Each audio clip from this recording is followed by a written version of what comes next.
How does borrowing against your policy affect the death benefit amount? Yep.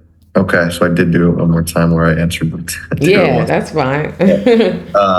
Anyway, so yeah, so that would hypothetically, when you do borrow money out, right, one thing to be aware of, it does lower your coverage amount because now you're using that money, right? So if I borrow 10,000 from my policy, and you can borrow it. There are also ways to withdraw it too.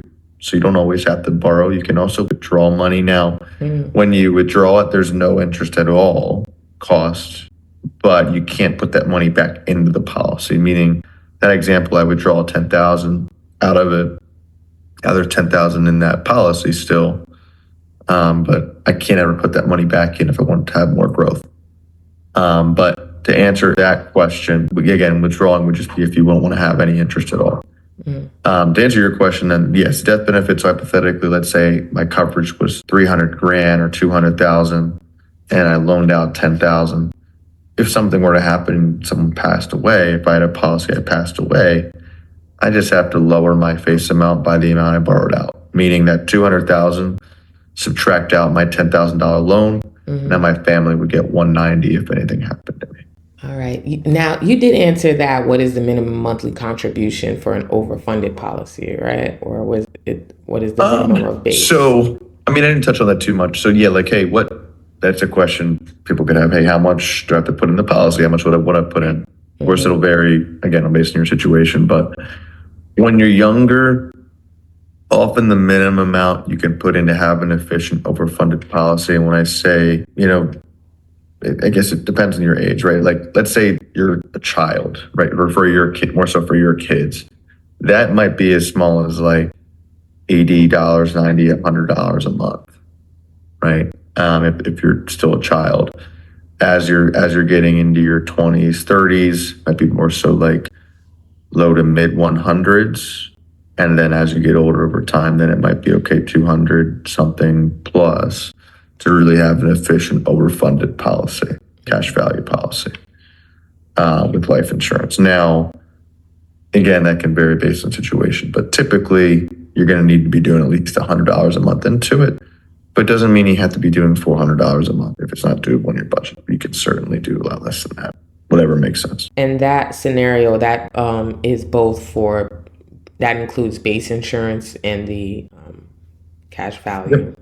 Got it. Yeah, so like a standard, let's call it just all base life insurance, like policy, that might only be like 30, 40-ish dollars a month for that person in their 20s, for example, or 40, 50 something a month for the person in their 30s. But then the overfunding portion is why I kind of reference like low to mid 100s, so that way you can at least do a good amount of overfunding to speed up the efficiency of it.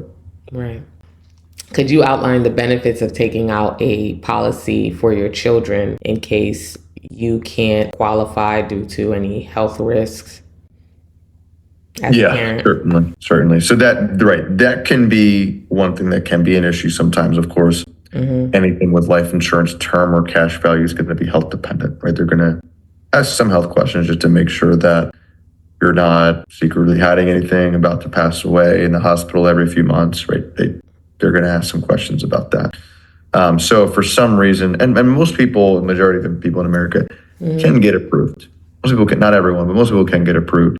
It just might be, your rating might be a little bit different depending on your health, right?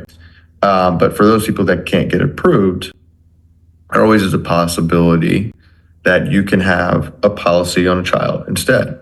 Son, daughter, nephew, grandchild, where now one of the benefits you don't get is, of course, you no longer have your coverage for yourself for the protection for your family, right? So if anything happened to you, your family wouldn't get that insurance benefit. The insurance would be on your, again, child, grandchild, et cetera. So you don't have that benefit, but the other benefits of first of all, your grandchild or child having that future coverage for their family, they have that benefit already. So you're setting them up well for the future. Second thing, then, having access to cash value in the policy, as we've discussed and talked about, you can overfund a policy where if you're the owner, even though they're technically the insured on the policy, you can still utilize the cash value in it. Tap into it, withdraw, borrow, utilize it oftentimes tax-free, tax efficiently. be able to use it while you're alive. All those normal cash value benefits you can use as if you had your own policy, you can still utilize it in that same sense, which could be a nice benefit, or at least way, hey, I can't get all of what I wanted, but I can still have a good, efficient policy I can utilize. Right.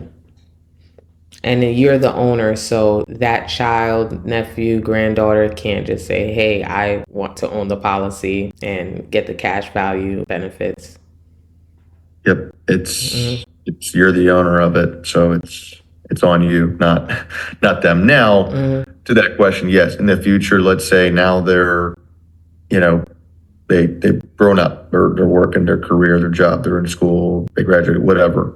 You could then transfer that policy to them oftentimes if you want to. That's something that could make sense if you wanted to do that, where now they would have access to it, coverage and the cash. But while you're the owner of it, you're in control. Gotcha. I remembered my question, right? So when you said you can borrow against the policy, or you can just withdraw money, but you can't put money back into it. When you withdraw that money, is the interest still accumulating as if it was in there, or like the loan, or no? Good question. So no, it's not. So let's say, right, when you loan money out, it's both, there's an interest cost and it's growing, right? So your net cost might be 0.5%-ish, like we looked at, right? When you're borrowing. During the time you're working, you might still want to have more money growing and accruing in that policy. You may want to just borrow out, because you can always put money back in, right? Rather than withdrawing. Withdrawing might be more so later on in retirement. Hey, I have other things financially. I have maybe Social Security, other investments, 401ks, IRAs, whatever. And I also have maybe this cash value policy now. I've had the coverage and I want to take excess money out for extra supplemental income in retirement. You could withdraw, because there's not going to be any cost, right? Then if the net cost is 0.5% for borrowing, the net cost for withdrawing is nothing, right? So it can be an even more efficient way to get money if you're not trying to ever put money back into it. But of course, the negative or downside is, yes, that money's out of the policy now. It's not growing or accruing anything more, right? So it depends on your situation, whether you want to withdraw or borrow. And again, that's where I help people, even with an ongoing relationship, understand the differences and options and what might make the most sense. Oftentimes borrowing when you're still in your working years, maybe withdrawing to some extent when you're in retirement might make sense. Now, where does life insurance fit into someone's financial plan? Yeah, no, very important question. So life insurance, of course, at a foundational level, right, it's going to be part of that protection where, hey, anything happens to you, your family's cared for, protected for, right, at some level. Whoever your beneficiary is, if you have a family, if you have kids, however, right, they're covered. There's that aspect. Now, the cash value life insurance component, also that money or those dollars that grow inside of a policy, that is also can be important and be an important part of someone's financial plan. How to think about that is if we're thinking about ways to grow and accumulate wealth, right, we can do things that are more so aggressive, right? Like we can invest in stocks in the market, which I also handle or deal with. I'll help manage retirement plans, IRAs, brokerage accounts, 401ks, whatever it is, right?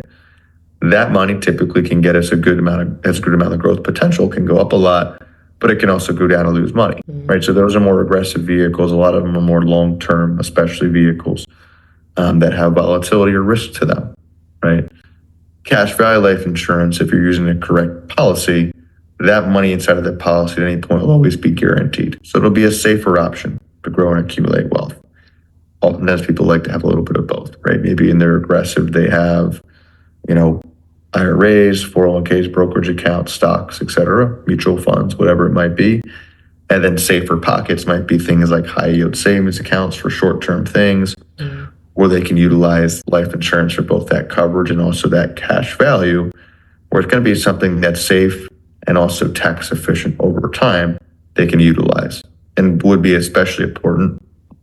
Imagine 10 years or 15 or 20, 30 years from now, whenever someone might even be in retirement, they don't want all of their assets tied to the market. They're going to want to have something that's safe and secure they know they could tap into.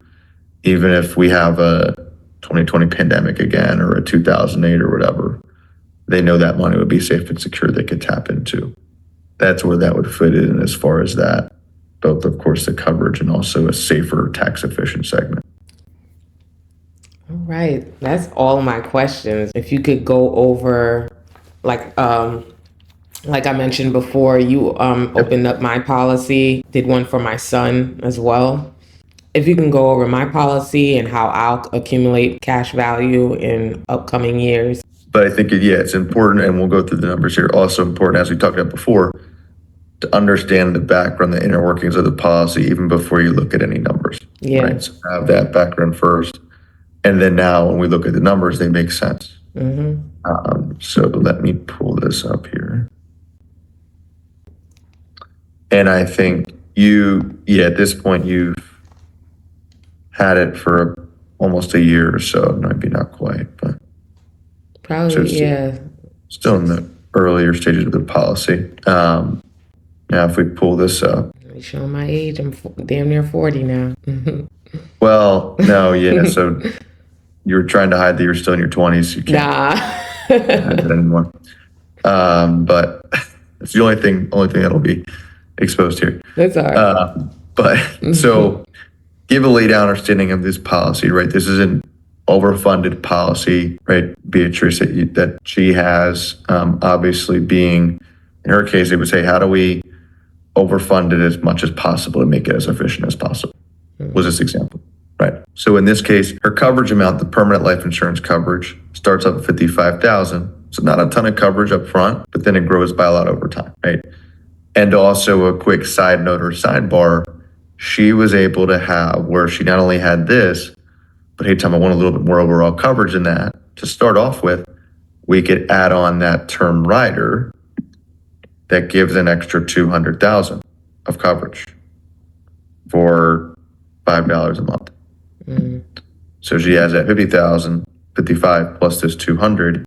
That again, as we talked about, this 200 could be switched into more cash value life insurance later. And it also gives her some extra coverage up front. So it does two things, which is a nice benefit to have. But then getting back to the policy, right, this cash value policy, that amount of coverage, which we'll see grows over time. What she's funding into what made sense for her budget, goals, objectives, etc. It's in that mid $200 a month range. And now 2,000 of that 2,800, right? So again, about 70-ish% of that policy is overfunded, meaning it's just driving the efficiency of that policy, going almost directly into her cash value right away. And what it allows is, again, speeds up the cash accumulation component while, of course, still having the coverage amount as well. Now, as we talked about, at any point, if she would ever need to reduce financially, hey, it doesn't make sense to do that full 246 anymore, she could always reduce this or fully stop this, so she knows she has that flexibility as well in the future. And since I have the term rider, I can increase it as well, right? Exactly. So she has two ways of flexibility. One is you can always reduce this in the future if things, for some reason, financially go bad, which, again, with Beatrice, I wouldn't expect. But if it did, she has it flexibility. And then also, of course, with the term rider, if she wants to then increase what she's doing, she can do that as well. So she has flexibility on both sides of the spectrum there. So non-tobacco premier health rating. So yes, for someone, for example, let's say you are a smoker or nicotine user, not that it have a major effect on your policy, it would have some effect on it. It still works though. It just would have a slight impact on your policy, right? It might be either you have to put in a little bit more money to get a little bit more efficiency or a little less coverage, et cetera. Not typically a big deal, but Beatrice's example, obviously non-tobacco and premier a top health rating, which makes it as good as possible. Benefits then, guarantees, so premium death benefit and guaranteed accumulated value, meaning whatever you're paying into it, again, that can never just increase on you.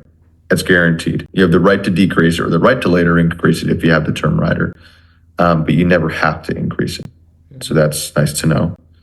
And of course, you're always going to have some coverage, and your cash value, how that works at every year, the end of the year, whatever your cash value is at that point, it's now guaranteed. Right? So I don't have to worry about losing that money in a down market. And there are different columns here that we'll touch on as well. The coverage lasts the rest of your life as long as you don't surrender the policy, meaning you don't say, hey, I'm going to cash this policy in and just take all the money there and now I lose all my coverage. That'll be rare to do. It typically wouldn't make a lot of sense. You always want to keep at least some minimum value in your policy, so that way you always have your coverage and that extends the rest of your life, so it would always pay out tax-free. Generally provides a tax-free death benefit to your beneficiary. Why does that say generally? If for some reason your beneficiary is lives outside of the U.S., right? They live in a foreign country, it might not always be tax-free. But as long as they're a U.S. citizen here, permanent residency in the United States, it's going to be tax-free to them based on U.S. laws, if anything ever happened. Provides tax-deferred accumulated value growth. Excuse me. So that's a key point, right? As your dollars or money is growing inside of that policy, it's not being taxed as it's earning that interest, which is a key benefit. Annual dividends can be used to increase the death benefit and accumulated value. That's what we looked at before. So it's those dividends. How does the policy work? Why does it work? It's because the insurance company is essentially investing dollars in a very efficient way, earning profit. And if it's a large mutual company, earning a good amount of money, and all those profits then get passed back to the policyholders that they made in the form of dividends, which then grow and increase your policy. What is the dividend rate? We looked at before. This can adjust up or down. For next year, it'll be 5.5%. But that's what's growing and driving everything are those dividends. Those dividends aren't guaranteed, but again, if we look at a very good company, they're very, very consistent historically. Accumulated value can be accessed at any age for any reason, often tax-free. Another key benefit, hey, I don't have to wait until my retirement, for example, to touch this money. It's different than, for example, someone's 401k through work, which typically does make sense on some level to do something in a 401k, but this can be a little bit more flexible when you're tapping into money from that access where you have both your coverage amount and also that cash value access where you don't have to, wait until your retirement to touch it. Anything else, or I guess just Beatrice, questions that are popping in your brain as far as after I go through those initial bullets at all? No. Okay, you're an expert now. I know, right? That's fine. So as far as then going through the columns, so column 1, your death benefit coverage, right? So that of course increases over time as we looked at and would last the rest of your life, right? You're always going to have that coverage amount to some extent. Those are the dividends that are being reinvested, column 2. Column 3, your net cash flow, that's what someone's paying in or funding into the policy. Now, that you could do that the rest of your life or until retirement. You continue to pay some money into the policy. Rarely would someone do that past retirement, and in some cases you can stop sooner. Here in this example, I showed you're funding it until you're 50 years old. Yeah. Right, so you see 0 here, 51, you're paying and contributing till you're 50. If someone says, hey, I want more accumulation than that, yes, you can continue to put money in until you're in retirement, for example. Or you could stop even earlier, like we talked about earlier with the flexibility you have. Hey, you can stop oftentimes as early as the 7th year with the policy. But it's going to depend on someone's situation, how long they want to keep funding it or paying into it. In this case, we look at until age 50. Column 4, then, that's what your cash value increase is growing by in every year, right? It's increasing by that certain amount. That's where in the first couple of years we see the cost or the negative aspect of a cash value life insurance policy, right? In those first couple of years, we're not getting interest that's exceeding what we're paying into it. That's where we see all that cost come out. Why is that there? Why does it exist? Is the insurance companies factoring in, hey, I have to now be on the hook for paying out your family this $55,000 plus over time. I'm now on the hook for paying that. If something happens to you month 1 into a policy, I don't owe $1,900. I owe your family $55,000. So there's going to be some form of cost or expense to that. And where do we see that? We see it in mainly the first 2, but the first 3 years of that policy, right? Now, if it's larger, you can even get it to just the first 2. If it's smaller, it might be the first 3 or 4, but it's going to be in those first early years. And then key point, by year 4 now, I have growth through accumulation that's exceeding what I'm paying in, which is going to progressively get larger and larger. And when I'm at age 40, hypothetically, again, this is based on the current interest rate of 5.5. It could be higher or lower at that point, but assuming it was 5.5, that interest you're getting in that policy is exceeding what you're paying into, no taxes erode. You're not getting a 1099 for that or a tax bill in that year. That's the key leverage. So someone says, hey, alternatively, I'd rather the initial cost up front, those first couple of years, than to have tax deferred and tax-free accumulation benefits the next 10, 20, 30, 40, 50 plus years, right? And also likely higher yield advantage or relative advantage with what Northwestern Mutual can do versus if I just sat my money in cash or savings accounts, et cetera. They'd rather the yield advantage and the tax advantage with a small cost up front rather than, hey, everything I earn long term has to be taxable, right? So utilizing these things, of course, there are other buckets we can use as well, which I would speak about. There are things like Roth IRAs, which you can also get some nice tax benefits about, long-term investing, saving, but that's going to be different. That's typically going to be stuff that's tied to the market, right? So these dollars grow and accumulate here. Column 4, 5 and 6. Okay, 5 is the total amount I paid in. Column 6, the total amount that I have available. So if we look at, again, we can scroll down. Okay, when would I actually utilize money into the policy, right? I know at any point anything happens to me, my family has this coverage amount, right? Plus that term rider if I have an extra $200,000 from that. So in the midterm, again, I probably wouldn't use this the first couple of years. There's not much there yet. But in the midterm, let's say, age 40, hey, I had an emergency. I needed some extra cash unexpectedly. This is something I have to access. It's an extra, think of it as like an extra emergency fund per se. You could always tap into or access, right? So you have that benefit associated with it. Oftentimes, someone would want to then more strategically leave a lot of the money sit long term because then it grows and compounds more, right? So in this example, hey, 65 in retirement, I start taking out or withdrawing or loaning out money, right? So I had 160 at that point in the policy. Again, reason that being is why is there 160? I've paid in that 50 amount. That's all the growth, the earnings and interest I've gotten on it. And I only funded it until I was 50 years old. If I funded it longer, I'd probably have more like, 2, 3, 400 plus thousand potentially in the policy. But in this example, my coverage amount, I have that 250. If anything happens and my cash value is 160. And I just show, hey, I'm taking out money, in this case, 15,000. Could be more or less than that, but withdrawing that out every single year from someone's policy, what that does, yes, it does lower your death benefit, but as you see, you still have coverage in force, and also, will lower the amount of cash value you have in the policy as you're taking money out. But even still, after taking that money out for, call it, every other year, the next 20, 30 years, right, you still have some cash left in that policy. Doing it this way, you didn't have to pay taxes on it, and then your death benefit, of course, you still have some coverage for your family left over as well. Gotcha. So column 5, if you scroll all the way up, right? How far? Yeah, all the way up to 50, to when I'm still paying. Yep. And so you guys can see column 5 is what I put in, and then column 6, like at age 50, I've put in 54 grand, and the cash value that accumulated is 80 grand. Now, when you scroll, is that correct?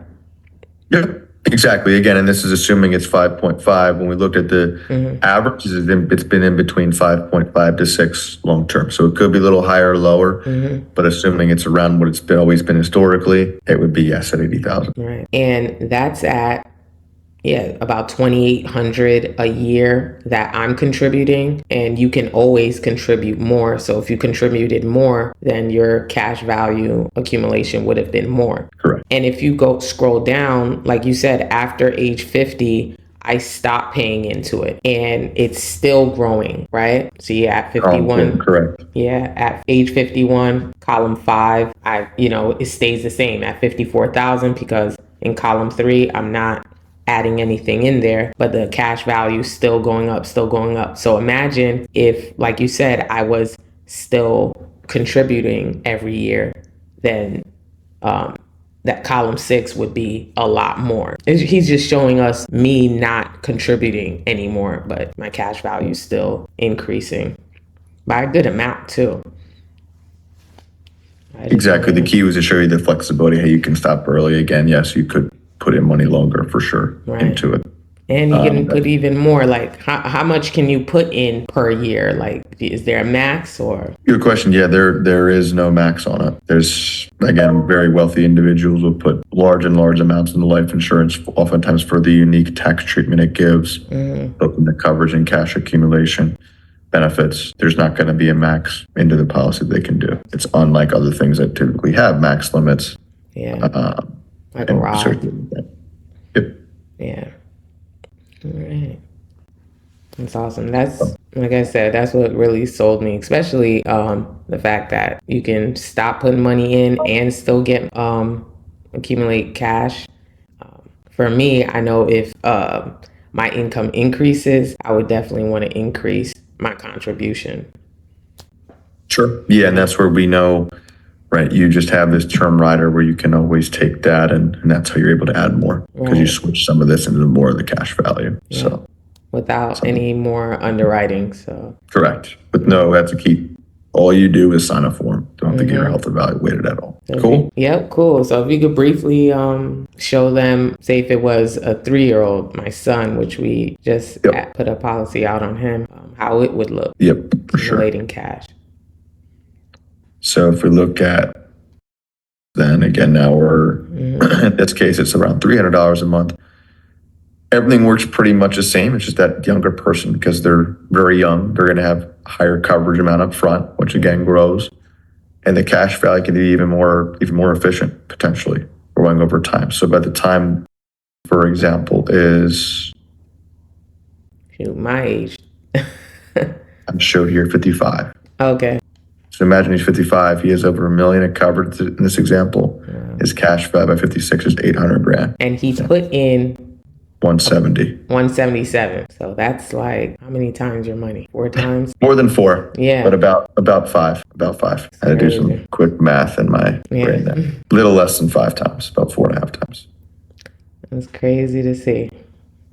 So, and again, key point is he has that coverage and the cash value in here. This will be one part of his overall financial picture in his future, but this will be a part that he knows that money cannot lose value and will be coverage that extends the rest of his life. So you never have to he's not having to get new life insurance when he's 50 something years old, for example. So did he need a term rider, or does he have? It's a good question. On the term rider, like most carriers, for example, often won't let you get term riders until you're 18. Gotcha.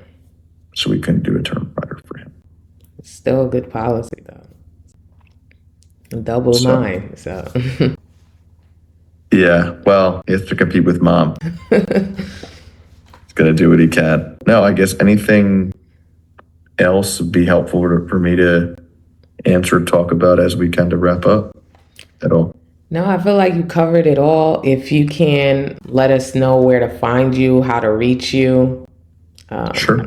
You guys, just to reiterate, just how great you break it down. You know, I even learn a lot, even more, the more I talk to you. So imagine when you talk to him one-on-one. So yeah, got it. Awesome. So yeah, what I can do is I can put an attachment or a link to my website, and also just put my email, phone number for anybody. Hey, again, you want to have a conversation, will be based on what is your unique situation. Sometimes, in some cases, it's using cash value. Sometimes it might just be term to start off with. That could always be switched into cash value later. If someone's like, hey, I might have the financial means to do it. Other times it could be other financial things that might be helpful. But of course, I specialize in the life insurance aspect. But I'll just leave my website, or you can forward in the comment section potentially my contact information for anyone who would want to connect, and we can just, again, other question, okay, what is it going to cost? Wouldn't be any fee associated with having that conversation. The first conversations would be educational, understand what makes sense for your situation, if anything.